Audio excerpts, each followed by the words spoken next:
Welcome, everyone, to this Good Leadership Podcast. My name is Charles Good, your host and the president of the Institute for Management Studies.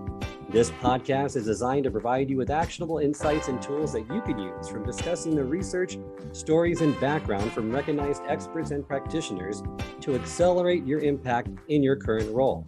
My goal is what we've discussed today will be immediately actionable and useful to you, and I'd love to hear your comments for this episode about what you're planning on implementing. Today, I'm delighted to be joined by Dr. Vijay Govindarajan, who is widely regarded as one of the world's leading experts on strategy and innovation.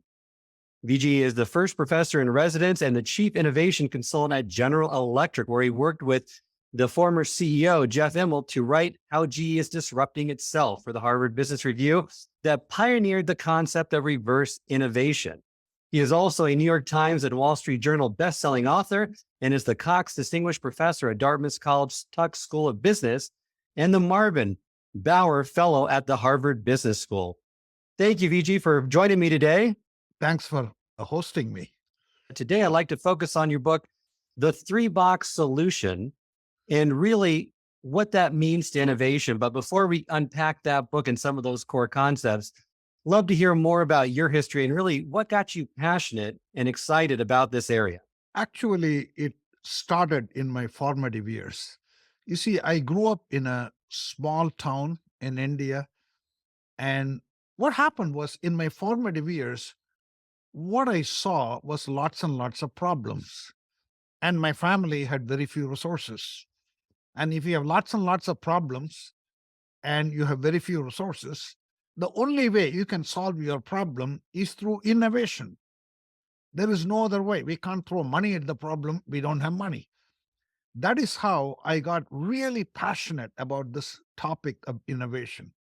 And it is my grandfather who spent countless hours educating me. I almost dedicate all my books to my grandfather, including my latest book, The Three-Box Solution. It is my grandfather who gave me meaning to what innovation is all about. And this is how it happened. You see, when I was in school, I used to stand first in class. That wasn't that difficult because there were only 10 kids in my class. And I know the other 9. I know how to beat them. Then I came to the university, and my university had 25,000 students. And I didn't know any of them. And I stood first in the university, won the gold medal, took the gold medal and my transcript to my grandfather. And my grandfather kind of looked at the transcript and he said, you only got 95 out of 100 in history. There is 5 possible marks you could have gotten. We got to close that possibility gap. You only got 90 out of 100 in English. There is another art of the possible.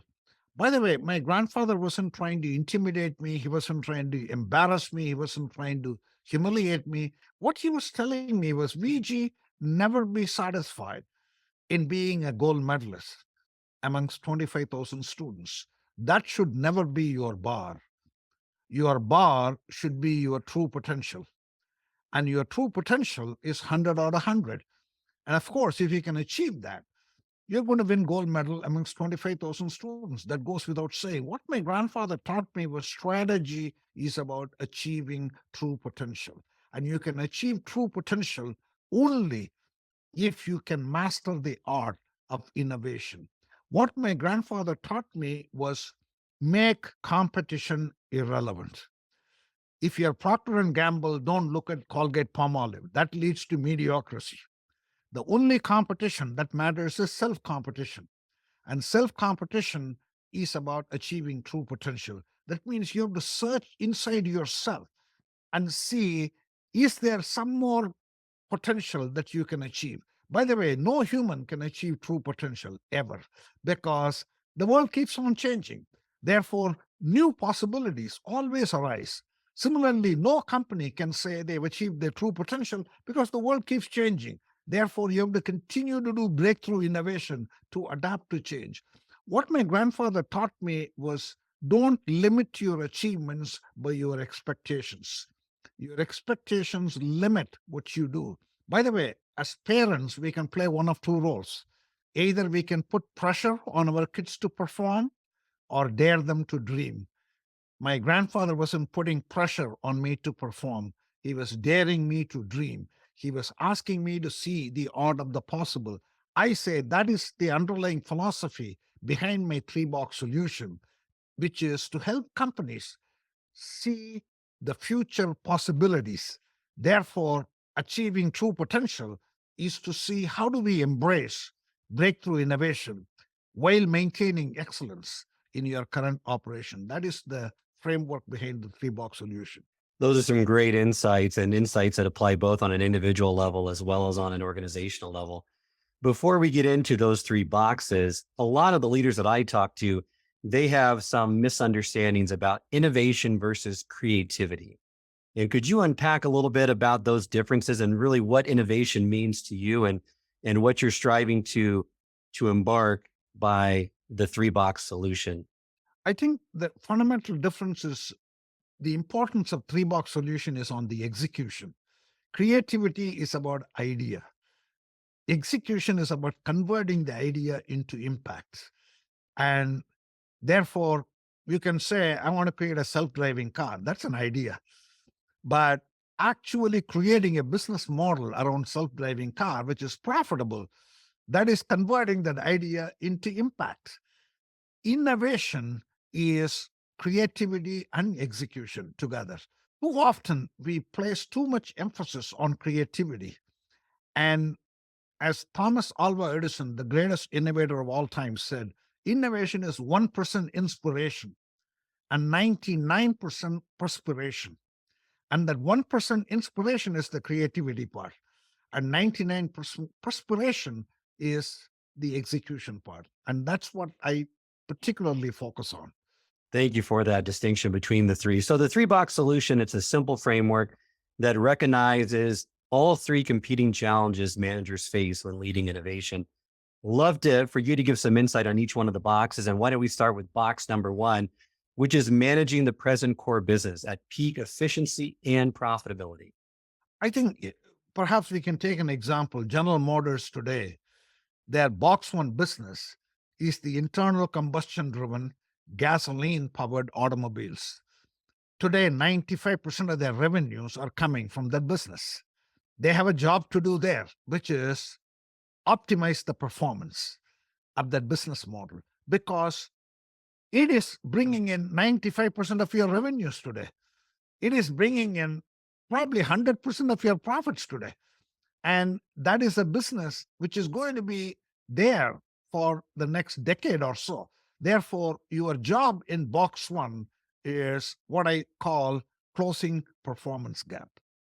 Great. So the box one, you're closing that performance gap, but the more successful you are in box one, that can hurt your performance with the other boxes, correct? So when we look at box two is really to escape the traps of the past by identifying and divesting businesses or abandoning practices, ideas, attitudes that are not relevant to this changing environment. But once again, the more successful you are right now, this may be a more difficult challenge, correct? Without a question. And because the more successful you are in box one, the more you want to invest in box one. You think your current success is a validation of the past. Therefore, your way of thinking about the future is to do more of the past. And your current business has what I call a dominant logic. By dominant logic, what I mean is the kind of people you hire. So General Motors is hiring mechanical engineers, and you pay them certain salaries, and you have Six Sigma processes, because your manufacturing has to be absolutely defect free. You don't want to send a car with any defect. So it is all about reducing variance and achieving Six Sigma. And the competitor that you focus on is the other auto incumbents who are also making gasoline powered internal combustion driven automobile. Therefore, the more you excel in that, that is what the dominant logic allows you to do. It creates muscle memory. That is why box two in my three boxes is the toughest box, because It is not just intellectual memory. It becomes part of your system. Once it becomes muscle memory, that means the dominant logic has become an orthodoxy. Therefore, you don't even question why you are doing anything. You just do it because that's the way you've always done it. Therefore, the success prevents you from seeing the future because the self driving car, electric vehicles, ride sharing, which is the future of mobility, which is what the box 3 challenge is, that requires different people, different processes, different metrics, different capabilities. So your muscle memory doesn't allow you to get to box 3. Thank you for that. I'd love to get more tactical with box 2 right now. And you mentioned there are 3 traps that are not irrational anomalies. They're inevitable, naturally occurring phenomenon that have to be understood and attacked head on if a corporation is able to forget the past. And they are the complacency trap, the cannibalization trap, and the competency trap. If you could go into a little more detail on those, or possibly even identify the one that is the most difficult to overcome. I think all the 3 are equally difficult. Complacency trap is simply you are succeeding so much in your box 1, you feel I don't have any urgency to change. This is what my grandfather was teaching me. Once you win the gold medal amongst 25,000 students, you feel you've achieved the highest because there is nothing beyond gold medal. There is no platinum medal. So therefore, you feel you are on top of the world. Whereas what my grandfather was telling me, no, there is a possibility gap. You're missing. That is what complacency is. If you feel comfortable with winning gold medal, then you don't try harder. Competency trap is the more you succeed in box 1, your human resource organization builds talent to make you perform even better in box 1. That is the competency. You build competencies which will make you better in today's business. Your human resource people are not recruiting talent to make you a leader in the future. Cannibalization trap simply is you're afraid the new business model you have to create, the self-driving cars, in the case of General Motors, will eat into the sales revenue of the gasoline-powered cars or electric vehicles. If you create them, you are not going to generate the same service revenue that you're able to create in a gasoline-powered car, because in a gasoline-powered car, you need to change mufflers, you need to change oil, you need to change gas lines. None of that is there in electric vehicles. Therefore, cannibalization is about, will the future business eat into the sales revenue of today's business? All the 3 traps are the reason why box 2 is so difficult. Thank you for unpacking those. Moving now to box 3, and that's really about creating the future. And really, it's about learning always precedes innovation. So you need to be able to take risks and commit to experimenting, which calls for really patient leadership. And you have a great example of a company, Keurig, in the book with their K-Cup pod manufacturing technology. So love for you to give some insights around box 3. How does a corporation, individuals, leadership create this type of experimentation, iteration, and future mindset that's also patient with these new technologies? There are 3 important principles in successfully executing box 3, and one of them you touched, but let me talk about all the 3. The first principle, and all the 3 principles relate to execution. The first principle in executing box 3 is you must create a dedicated team. So if you're General Motors, your dominant logic has the muscle memory. Therefore, it can never execute self-driving cars. Never. Not because the box 1 dominant logic organization for General Motors has incompetent people. If it has got competent people, and if it is structured correctly, it is structured to improve efficiency in gasoline-powered internal combustion-driven automobile. That is what it is constructed for. It cannot do nonlinear innovation because electric vehicles, self-driving cars, ride-sharing is a nonlinear change to the traditional way you make and sell automobiles. Therefore, you must create a dedicated team. And the dedicated team should be built with fundamentally different principles as compared to the box one performance engine. And that's what General Motors has done. They bought a small Silicon Valley startup, Cruise Automation, in which they are investing very heavily. And Cruise Automation is creating the self driving software technology. That's what they are designed to do. They're creating the software for self driving cars. So that is a separate organization, physically separate, and that's in Silicon Valley. Their main traditional businesses are in Detroit, and they recruit artificial intelligence, computer scientists, software engineers, very different than the mechanical engineers they hire in their box one business. They tend to be younger in age because these software engineers are younger in age as compared to the traditional auto employees, but they are paid differently too because a machine learning expert or an artificial intelligence expert is not saying, should I join General Motors or Ford? He is saying, should I join General Motors or Google? Therefore, you have to pay them differently.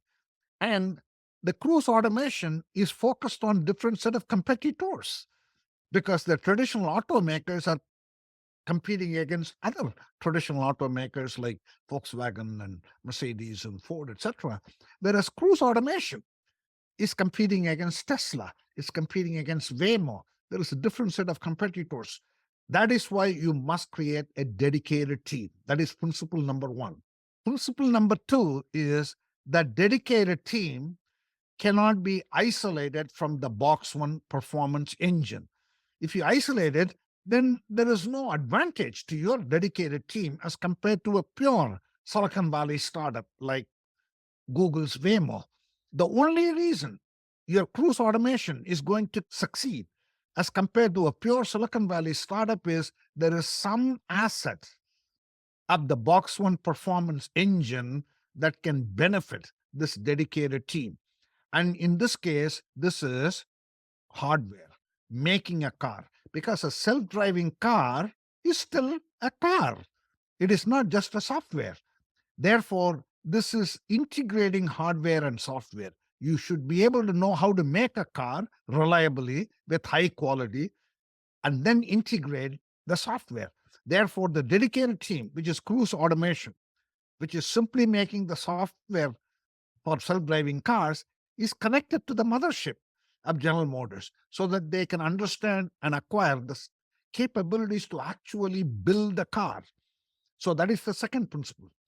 By the way, when the dedicated team has to borrow from the box one performance engine, there will be awful lot of conflicts because you're asking a dedicated team which is built with very different principles as compared to the box one performance engine to collaborate with them. And that collaboration will never happen smoothly. There will be awful lot of conflicts. Therefore, that you have to learn how to manage down the conflicts. And there are several strategies you can use there.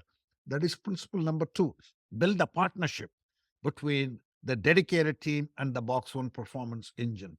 And the principle number three is the test and learn, because the box three business is a bet on the future. That's all it is. Whereas your box one is a known business model. You have made internal combustion driven gasoline powered automobiles for 100 years. It is a known business model.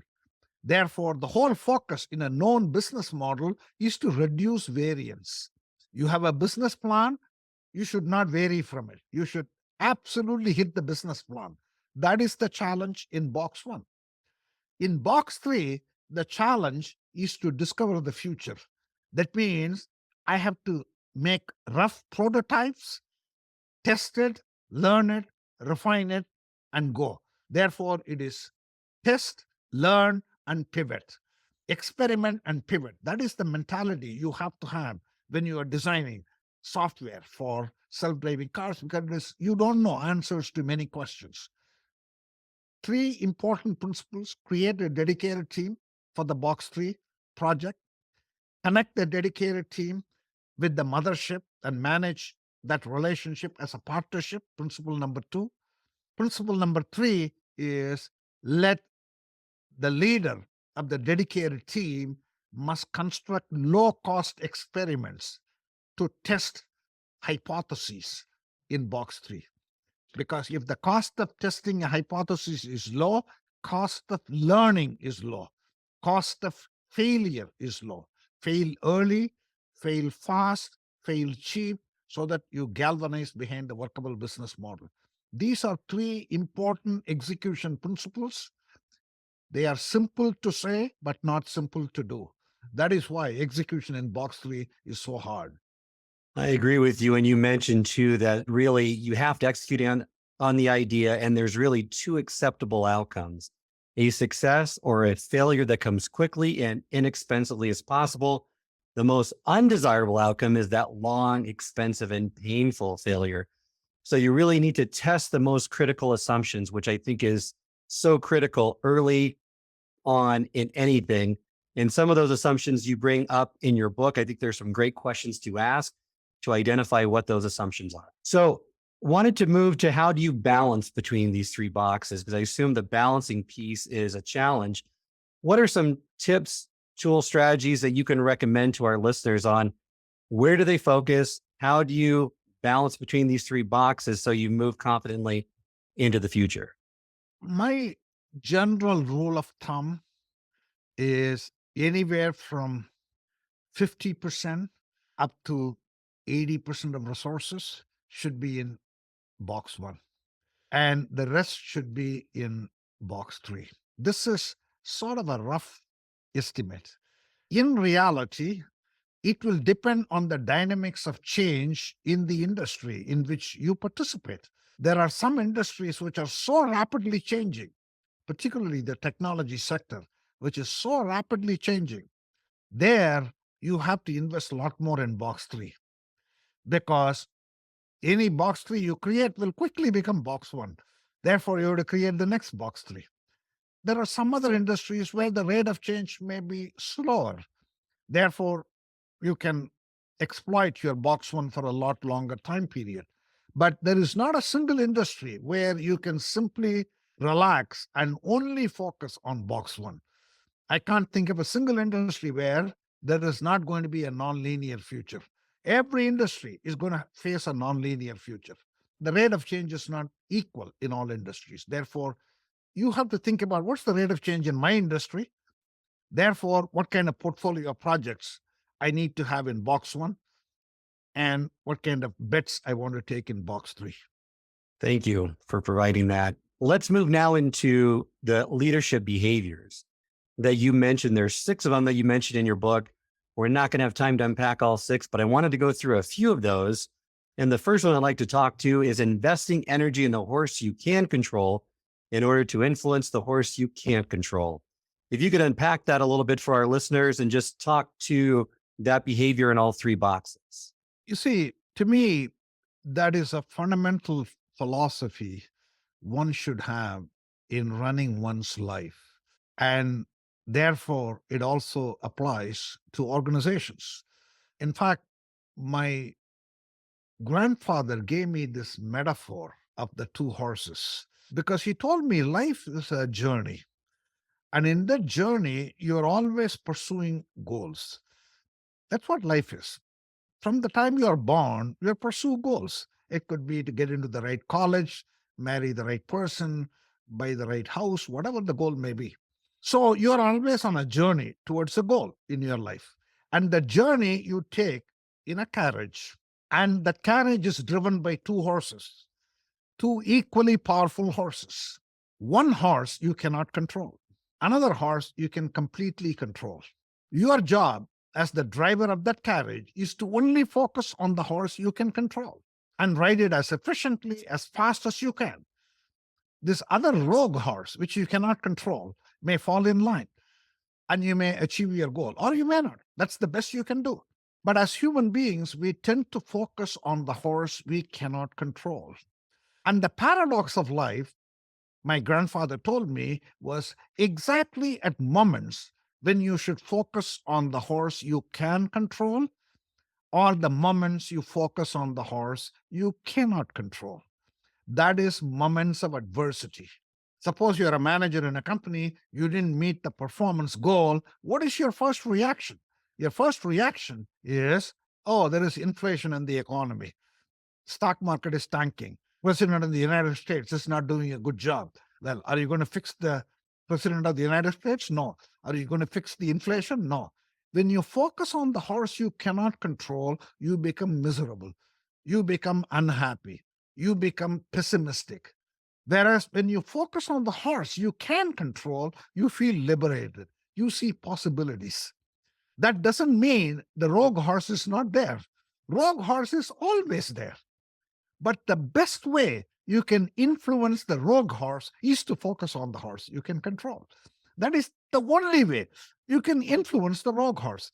I have internalized that in my career, and organizations should internalize that if they want to successfully execute clean evolution. Because what this two horse metaphor says is the horse you can control is the horse you should focus on. That means build the right core competencies, have the right strategic intent, have a test and learn mindset. That's you can do. Of course, there is going to be a rogue horse, uncontrollable things. You may still fail in box three, but the more you focus on the horse you can control, the chances of success goes up. You see, I'll give you a simple example. If, I am coming up for promotion at Dartmouth College, and suppose I don't get tenure at Dartmouth, I don't want to sit down there and wonder whether someone didn't like the color of my skin. That is why they push me down. I would rather over attribute failure to myself, because if I attribute failure to myself, I will do something about it. That doesn't mean I am naive to believe there are not racist people in the world. But my point here is, even the most racist person in the world, the only way I can change their mind is to do such a phenomenally good job. That person says, I don't want to push VG down. He is so good. I don't want to push him down.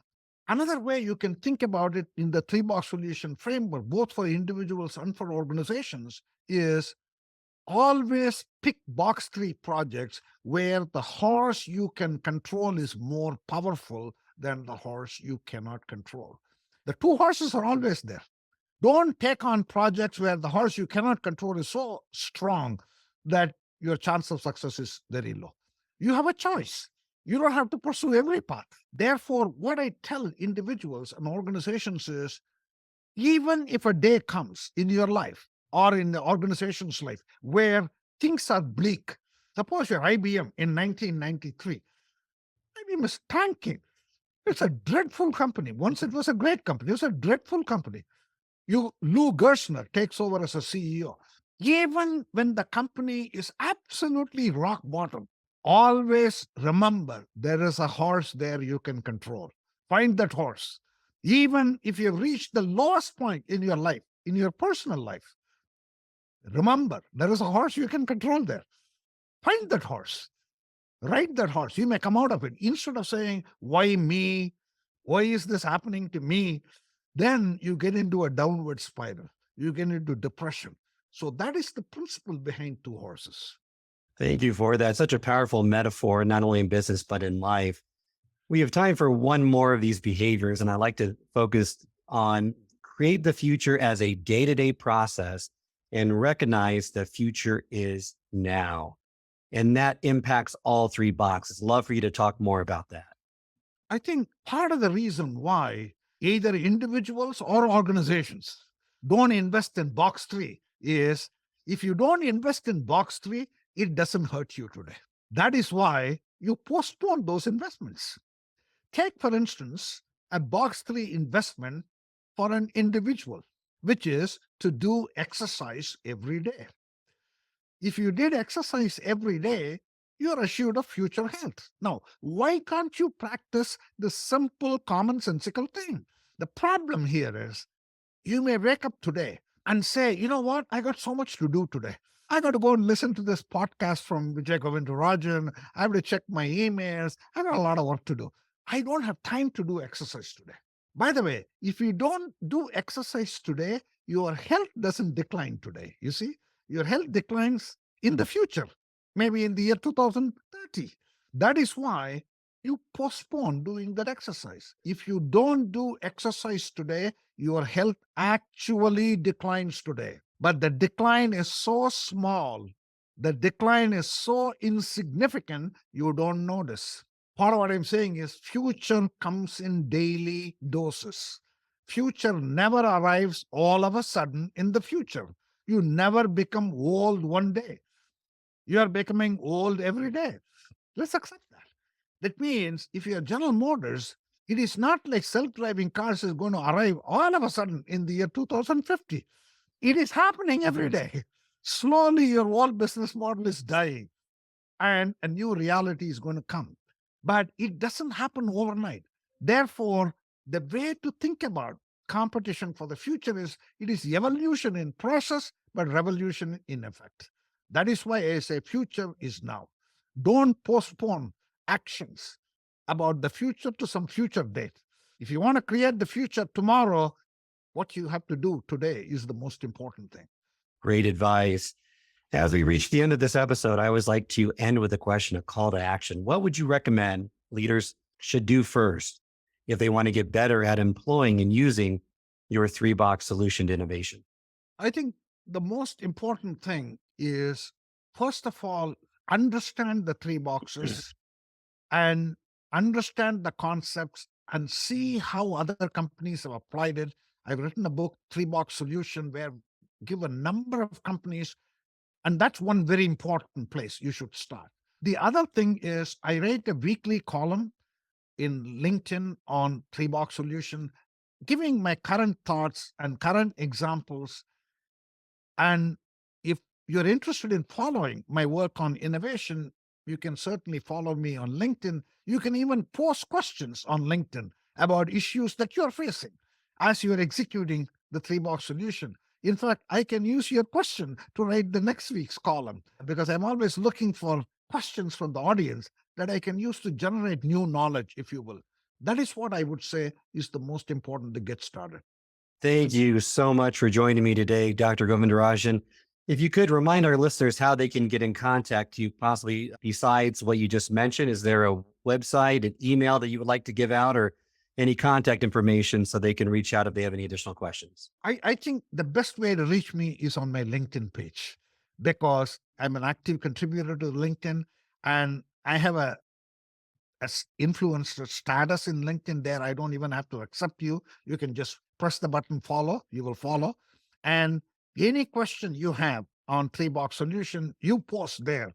I will both give you directly answer to it, but also I may use your question, as I said, to write my next weekly column so that everybody can benefit from it as well. Thank you so much. And this concludes this episode of the Good Leadership Podcast. If you like what you heard today, please share this with your colleagues and friends and anyone else who might find this valuable. And if you'd like to subscribe, this podcast can be found both on Apple and Spotify. It can also be accessed on the Institute for Management Studies website at ims-online.com. And until next time, remember, it's not what you know, but what you do consistently that makes a difference.